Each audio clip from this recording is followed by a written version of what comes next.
साथियों नमस्कार। साथियों, अमेरिका की मीडिया में एक हलचल है।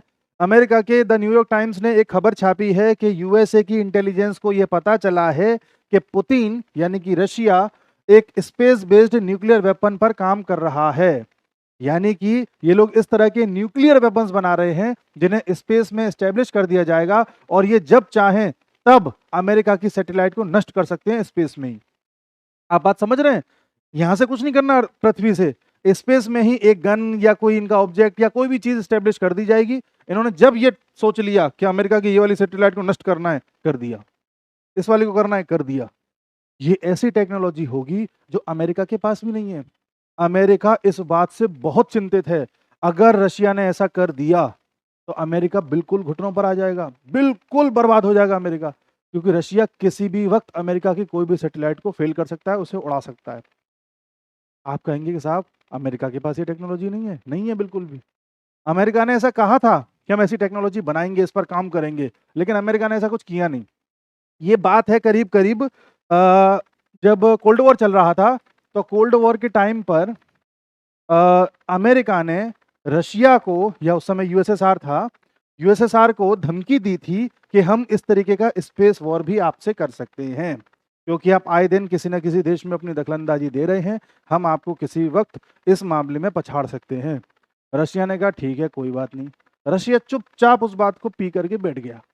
कहा जब वक्त आएगा तब हम देखेंगे, और वक्त आ गया। इस बात से बहुत चर्चा है पूरे अमेरिका में। दूसरा, एक ट्रीटी करी गई थी 1967 में, इसे बोलते हैं आउटर स्पेस ट्रीटी। इस ट्रीटी के तहत 1967 में ही करी गई थी संधि। इसके तहत कोई भी बड़ा देश, जो समय तो बड़े बड़े 3-4 देश ही थे, यूएसए था, यूएसएसआर था, आपका यूके था, 2-4 और थे। इन सब ने मिलकर के, प्लस यूएन ने मिलकर के एक ट्रीटी करी थी कि हम किसी भी प्रकार का स्पेस वॉर भविष्य में एक दूसरे के साथ नहीं करेंगे। मतलब कुछ भी हो जाए, हम धरती पे ही लड़ेंगे, कभी भी स्पेस में जाकर के नहीं लड़ेंगे। और स्पेस किसी एक का नहीं रहेगा, ये सबके लिए खुला हुआ है। कोई भी कहीं भी जाकर के एक्सप्लोर कर सकता है स्पेस को, लेकिन पीसफुल एक्सप्लोरेशन करना होगा। यानी शांतिपूर्ण तरीके से स्पेस के बारे में जानकारी लीजिए, अपनी सैटेलाइट भेजिए, सारे काम करिए, लेकिन वॉर के लिए कभी भी स्पेस का प्रयोग नहीं करेंगे। ऐसी एक ट्रीटी करी थी 1967 में। बात समझ में आ गई? उस ट्रीटी के तहत बात ये थी उस समय तो, कि ऐसा मत करना कि आप स्पेस में, देखिए, ऐसा मत करना कि ये अर्थ है और आपने स्पेस में अपना कोई एक वेपन लगा दिया और वहां से अटैक किया और पृथ्वी पर आपने किसी देश पर हमला कर दिया। ये नहीं होना चाहिए। उस जमाने में ये बात करी गई थी। लेकिन रशिया क्या कह रहा है? वैसे तो रशिया कोई ट्रीटी मानने के मूड में है ही नहीं, क्योंकि उसको पूरे मेन लाइन से आपने हटा दिया। तो रशिया जो प्रोग्राम बना रहा है, जैसा यूएसए बताता है, कि ये पृथ्वी पर अटैक करने की योजना नहीं बना रहे हैं, ये स्पेस से ही, स्पेस में ही अटैक करेंगे। जैसे ये कुछ सैटेलाइट है मान लो अमेरिका की, तो रशिया ने जब चाहा तो इस सैटेलाइट को उड़ा दिया, जब चाहा तो इस सैटेलाइट को उड़ा दिया, जब चाहा तो इस सैटेलाइट को उड़ा दिया। ये सैटेलाइट से सैटेलाइट उड़ाएंगे, और वो भी न्यूक्लियर होगी। सपोज करिए आज पूरा अमेरिका या पूरा वर्ल्ड इंटरनेट पे कितना ज्यादा डिपेंडेंट हो गया है। हर चीज इंटरनेट पे चल रही है। आपका कोई भी काम, चाहे सरकारी काम हो, चाहे एग्जामिनेशन हो, चाहे खुफिया जानकारी हो, चाहे इंटेलिजेंस हो, चाहे व्यापार हो, चाहे पैसा का लेन देन हो, ये सब इंटरनेट पे चल रहा है। रशिया ने जिस दिन कसम खा ली कि अच्छा एलन मस्क, तुम स्टार लिंक का प्रोजेक्ट भेज रहे हो ना, तुम बड़ा सोच रहे हो ना कि स्पेस से मैं इंटरनेट पहुंचाऊंगा सब तक, ठीक है, तुम भेजो, इधर मैं उड़ा दूंगा। मान लो कल को स्पेस से इंटरनेट देने लगे और उसने उड़ा दिया, तब क्या करोगे? वो छोड़ो, अगर आर्मी से रिलेटेड कोई सैटेलाइट उड़ा दी तो क्या करोगे? अमेरिका बिल्कुल घुटनों पर आ जाएगा, कुछ नहीं कर पाएगा। आज की डेट में दुनिया में वही देश आगे है जो टेक्नोलॉजी में आगे है। और अगर आपको दूसरे को गिराना है तो उसकी टेक्नोलॉजी पर अटैक करो। ये तो हो गई एक बात जिससे अमेरिका सनसनी में है। अगली बात ये है कि रशिया ने, देखिए, खेल क्या खेला है। रशिया जैसा इंटेलिजेंट देश इस वक्त कोई नहीं है। अमेरिका इस समय तिलमिलाया हुआ है। रशिया ने वो हाल कर दिया अमेरिका का। अमेरिका ने प्लस नाटो मेंबर्स ने मिलकर के क्या किया था? यूक्रेन को बलि का बकरा बनाया था, और बलि का बकरा बना करके रशिया को वॉर में उलझा दिया। इनको लगा कि यूक्रेन को बलि का बकरा बनाएंगे और रशिया को इधर से हम उलझा देंगे, रशिया इनके साथ उलझ जाएगा और रशिया पर सैंक्शंस लगा देंगे। सैंक्शंस लगाने से क्या होगा? रशिया पूरी दुनिया के साथ व्यापार कर नहीं पाएगा, रशिया डॉलर का प्रयोग कर नहीं पाएगा, और रशिया पूरी तरह से आइसोलेट हो जाएगा, अलग थलग पड़ जाएगा। पर ये भूल गए थे कि रशिया में बैठा कौन है। रशिया में वो आदमी बैठा हुआ है जो इंटेलिजेंस में रहा है इतने साल। रशिया में वो आदमी बैठा हुआ है जो तुम्हारे सोचने से पहले सोच लेता है कि करना क्या है। तुम जहाँ सोचना खत्म करते हो वहां से सोचना स्टार्ट करता है। वो आदमी बैठा हुआ है रशिया में। पुतिन ने कहा कोई बात नहीं, तुम क्या क्या करोगे अमेरिका भाई, तुम क्या क्या करोगे मैं तुम्हें देखता हूँ। अमेरिका ने कहा हम आप पर सैंक्शंस लगवा देंगे। सैंक्शंस, आप ध्यान से सुनना दोस्तों, आप डॉलर का यूज नहीं कर पाएंगे, आप इंटरनेशनल बैंकिंग का यूज नहीं कर पाएंगे। रशिया ने कहा ठीक है, और क्या करोगे? और हम आपका ऑयल एंड गैस का जो आप एक्सपोर्ट करते हो ना, उसको भी कम करवा देंगे या काफी हद तक बंद करवा देंगे। रशिया ने कहा ठीक है, और क्या करोगे? और हम आपको पूरी दुनिया में हर तरीके से आइसोलेट करेंगे, अलग थलग कर देंगे। रशिया ने कहा ठीक है, और क्या करोगे?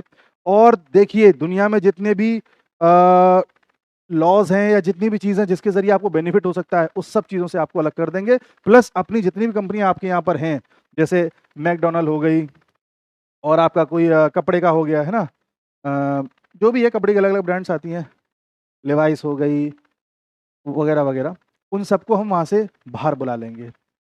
KFC को वापस बुला लेंगे, बर्गर किंग को वापस बुला लेंगे, सबको जो भी इंटरनेशनल चीज़ें आप देखते हो वहाँ पर मास्टर कार्ड नहीं चलने देंगे, वीज़ा कार्ड नहीं चलने देंगे, कुछ नहीं चलने देंगे। रशिया ने कहा करो, एक बार में करो, क्या कर रहे हो, एक बार में लिस्ट बना के दे दो कि तुम ये करने वाले हो। ठीक है, अच्छा ये सब कर लिया तुमने, ये सब करने वाले हो ना, ठीक है कर लो। मुझे किसी नियम कायदे कानून का फायदा नहीं लेने दोगे ना? हाँ नहीं लेने देंगे, ठीक है कोई बात नहीं, कर लिया। एक बार फिर कर लो अच्छे से, एक बार वेरीफाई कर लो, कर लिया, हाँ सब कर लिया, ठीक है अब मैं करता हूँ। अब देखो रशिया ने किया क्या। रशिया ने कहा ठीक है तुम मुझे सब तरह से अलग थलग कर दो, कोई दिक्कत नहीं है। तो देखो अलग थलग कर लो, नो डाउट, लेकिन यहां से कुछ गैस की पाइपलाइन जाती है जो आपके पूरे यूरोप को गैस और ऑयल देता है, जिसकी वजह से यूरोप की इकोनॉमी चल रही है, चाहे फैक्ट्रीज हो, इंडस्ट्रीज हो, वगैरह वगैरह, सब कुछ उसी की बेसिस पे चल रही है। ठीक है, तो भाई देखो अगर तुमने ज़्यादा उधम मचाया ना, तो मैं इसका जो ऑयल और गैस का जो नल है वो मैं बंद कर दूंगा, टोटी बंद कर दूंगा। तो मैंने कहा अच्छा, तो रशिया अगर बंद कर दोगे तो तुम्हारा खर्चा कैसे चलेगा? कोई दिक्कत नहीं, हम कुछ और देख लेंगे। क्या देखोगे? हम तेल जो है चाइना को तो बेच ही रहे हैं, इंडिया को भी बेचने लग जाएंगे। अरे इंडिया नहीं लेगा तेल, टेंशन मत लो। इधर जयशंकर साहब हमारे जर्मनी बैठे हुए हैं, जयशंकर साहब से कहा गया आप रशिया का तेल तो नहीं लेंगे। अगर आप रशिया का तेल लेंगे तो इसका मतलब ये है कि आप रशिया से तेल लेकर के उसे पैसे दे रहे हैं, जिसके जरिए रशिया की फंडिंग हो रही है, और उस फंडिंग का प्रयोग वो यूक्रेन के खिलाफ युद्ध में कर रहा है। तो इन लोगों को लगा, यूरोप और USA को, कि हम इंडिया को ऐसा बोलेंगे इंडिया मान जाएगा। पर ये भूल गए कि इंडिया वो इंडिया नहीं जो पहले था। जयशंकर साहब ने कहा देखो भाई ऐसा है, हमें ज्ञान देने से पहले अपने आप को देख लो। जितना तेल, सुन लेना यूरोप वालों, जितना तेल हम पूरे साल में मंगाएंगे ना, उससे ज़्यादा तेल तो तुम एक हफ्ते में मंगा लोगे। तो पहले अपने गिरेवा में देखो। यूरोप को लगा अरे यार हम तो फंस गए, तो उल्टा जवाब दे दिया इसने। यूरोप ने कहा ठीक है हम भी बंद कर देंगे। यूरोप ने अपना तेल और गैस का जो सप्लाई है काफ़ी कम कर दी जो रशिया से आती थी। अब देखिए, रशिया से तेल और गैस ये लेंगे नहीं तो कहीं और से लेना पड़ेगा, यहाँ कहीं से लेना पड़ेगा। ठीक है, UAE वगैरह से ले रहे थे, ओमान वगैरह से, यहाँ से लेना पड़ेगा। ठीक है, जब तेल कहीं और से लोगे तो पानी के जहाज़ से तेल आएगा, जब पानी के जहाज़ से तेल आएगा तो आपका तेल महंगा हो जाएगा। ठीक है, और जब तेल महंगा हो जाएगा तो ट्रांसपोर्ट महंगा हो जाएगा, और जब ट्रांसपोर्ट महंगा हो जाएगा तो हर चीज़ महंगाई हो जाएगी, और आपके देश में क्या आ जाएगा? इन्फ्लेशन। इसी के साथ आपकी दूसरी खबर भी मैंने तैयार कर दी, 2 दिन पहले खबर आई थी, 2 दिन क्या कल की खबर है कि यूनाइटेड किंगडम रिसेशन में जा चुका है ऑफिशियली। पहले जर्मनी गया था, एक एक करके सब जाएंगे। यूनाइटेड किंगडम रिसेशन में चला गया है, मंदी में, महंगाई की वजह से। क्यों गया है? यही कारण है। रशिया ने कहा कैसी लगी? यूरोप कहता है जोर से लगी। अभी तो देखो और देखो। ठीक है साहब, रशिया का अगला दांव देखिए। रशिया ने धीरे धीरे यूक्रेन पर इन्वेजन अपना स्टार्ट किया, और इन्वेजन के जरिए आप रशिया की चाल देखना, पुतिन का दिमाग देखो, धीरे धीरे यूक्रेन के उस वाले पोर्शन को कैप्चर करना स्टार्ट किया जिस पोर्शन में यूक्रेन में नेचुरल रिसोर्सेज ज्यादा हैं, प्राकृतिक संसाधन, copper, bauxite, aluminium, oil, gas, अलग अलग चीजें। उस एरिया पर पहले हाथ मारा, और यहां से क्या स्टार्ट कर दिया? मिनरल का एक्सप्लोरेशन। अभी नहीं किया है, करेगा। और ऐसा बताया जाता है कि इतना ज्यादा मिनरल है यहाँ पर कि रशिया की इकोनॉमी, अगर रशिया इस पूरे को निकाल लेना तो दुनिया में नंबर 1 इकोनॉमी बन जाएगी। इतना ज्यादा माल है यहाँ पर। खैर, ये दूसरी चीज है। रशिया ने पहला क्या किया, ऑयल एंड गैस की सप्लाई बंद कर दी, तो इनको तो महंगाई मिली मिली, रशिया को कोई फर्क नहीं पड़ा। रशिया ने अपने नए ग्राहक ढूंढ लिए, जैसा कि मैंने बताया। रशिया का रूबल जो पहले कमजोर चल रहा था फिर से उठ गया। दूसरी चीज, ठीक है, एक दो। तीसरा ये रशिया ने क्या किया, देखिए, रशिया ने कहा कि देखो भाई, यूक्रेन तुमको लड़ना तो है ही है, तुम अमेरिका की बातों में आ चुके हो। यूक्रेन का राष्ट्रपति बिल्कुल मूर्ख है, इसे कुछ पता ही नहीं है। रशिया ने कहा तुम तो युद्ध में कूद गए हो, कोई दिक्कत नहीं है, हम तुम पर करेंगे अपने हथियारों का परीक्षण। जितने भी नए नए हथियार बनाए हैं ना हमने, जिन हथियारों का बहुत दिनों से यूज नहीं किया, बिक नहीं रहे हैं, दुनिया को लग रहा है कि इनमें दम नहीं है, तो जरा दुनिया को दिखा देते हैं कि हमारे हथियारों में दम कितनी है। रशिया ने उन्हीं हथियारों का प्रयोग किया जिन हथियारों को वो बेचना चाहता था। उन हथियारों का प्रयोग बार बार यूक्रेन पर करने से दुनिया ने देखा कि यार ये तो बड़े इफेक्टिव है। इन हथियारों की मांग बढ़ गई और रशिया ने ये हथियार सप्लाई करना स्टार्ट कर दिए अफ्रीका को। रशिया ने कहा कोई बात नहीं, हम नए ग्राहक ढूंढ लेंगे। तो नया ग्राहक क्या ढूंढा, एक ये, एक क्या ढूंढा ये, इंडिया तो था ही, लेकिन ऑयल के लिए तो नया ग्राहक था। रशिया ने अपने दो बड़े ग्राहक पकड़े। देखो यहाँ भी अच्छी खासी पॉपुलेशन 131 करोड़ है पूरे अफ्रीका में, और इंडिया में भी कम से कम 140-145 करोड़ जनसंख्या है, और चाइना रशिया के साथ है ही। दुनिया का ज्यादातर हिस्सा तो रशिया के साथ हो ही गया। अब बचा क्या, ठीक है, रशिया ने कहा और बोलो, देखो हमने ऑयल एंड गैस तो कर ही लिया, हमने मिनरल भी पकड़ लिए उसके, और हमने अपने हथियार यानी कि अपने वेपन्स भी बेच लिए। इन तीनों चीजों से रशिया को जो फायदा हुआ है ना पैसे का, उसको देख के अमेरिका भी हैरान है। और जितना ज्यादा रशिया को फायदा पैसे में हो रहा है, उससे ज्यादा फायदा हो रहा है रिलेशंस बनाने में। आप कहेंगे रिलेशंस कैसे, रिलेशंस भी देखिए। अमेरिका ने धीरे धीरे क्या किया, इन देशों को जो वेस्ट एशिया में पड़ते हैं इतना लड़वा दिया आपस में कि इन लोगों का अमेरिका से एक तो मन खट्टा हो गया है। दूसरा, अमेरिका इन लोगों को लड़वाता इसलिए था क्या कि एक दूसरे को लड़वा करके इनके तेल पर कब्जा कर सके या इनसे डील कर सके तेल की लेकर के, कि अच्छा देखो इराक, हम तुम्हें बचा तो लेंगे, लेकिन शर्त यह है कि तुम्हारे जो तेल के कुएं हैं, आधे तेल के कुओं का तेल हमारे पास आना चाहिए। ऐसे शर्त लगाता है अमेरिका। पहले दो लोगों को लड़वा देगा, फिर कहेगा हम तुम्हें बचाने तो आ जाएंगे, लेकिन अपना तेल जो है हमें दे देना, कम दाम में या सस्ते में। ऐसे करके इनको फंसाया था। अब अमेरिका ने कहा कि चलो छोड़ो यार, हमें तुमसे तेल वेल नहीं चाहिए, हम अपना दूसरी जो रिसोर्सेज हैं उस पर काम करेंगे। अमेरिका अपने नए संसाधनों पर लगा हुआ है फ्यूल के लिए, जिसमें गैस है, रिन्यूएबल एनर्जी है। अमेरिका ने नई नई चीज़ों को एक्सप्लोर करना स्टार्ट कर दिया है। अमेरिका के पास खुद के पास बहुत तेल है, इतना तेल है कि उसे जरूरत नहीं किसी से लेने की, पर अपना संभाल के रखता है, दूसरों से ले लेकर के काम चलाता है। अमेरिका ने इनसे तेल लेना कम कर दिया। इनको पता था कि हमको आए दिन लड़वा देता है, अमेरिका बेकार है। और अमेरिका धीरे धीरे जैसे जैसे इन लोगों से अपनी पकड़ खोता जा रहा था, रशिया वैसे वैसे इनमें अपनी पकड़ बनाता गया। आपने देखा होगा व्लादिमीर पुतिन 2 साल में कहीं यात्रा नहीं की है। अभी कुछ दिन पहले, 2-3 महीने पहले गए थे यूएई में, पहली बार यात्रा करने। यहीं क्यों गए, व्लादिमीर पुतिन ने कहा तुम जिस जगह मैदान छोड़ रहे हो उस जगह हम पकड़ बनाएंगे, तुम जिन लोगों को ध्यान नहीं दे रहे। सेम इसके साथ किया अमेरिका ने, क्या तुम लोग अब हमारे काम नहीं आ रहे, छोड़ो। रशिया ने कहा हम यहाँ पहुंचेंगे, हम नए ग्राहक ढूंढेंगे। रशिया ने कहा कि तुम लोगों का इस्तेमाल करते हो, हम अपने पुराने दोस्त के पास फिर जाएंगे। चाइना तो है ही, चाइना आज काम आ रहा है, चाइना को तो बाद में देखेंगे, लेकिन आज तो काम आ ही रहा है, इससे काम निकाल रहे हैं।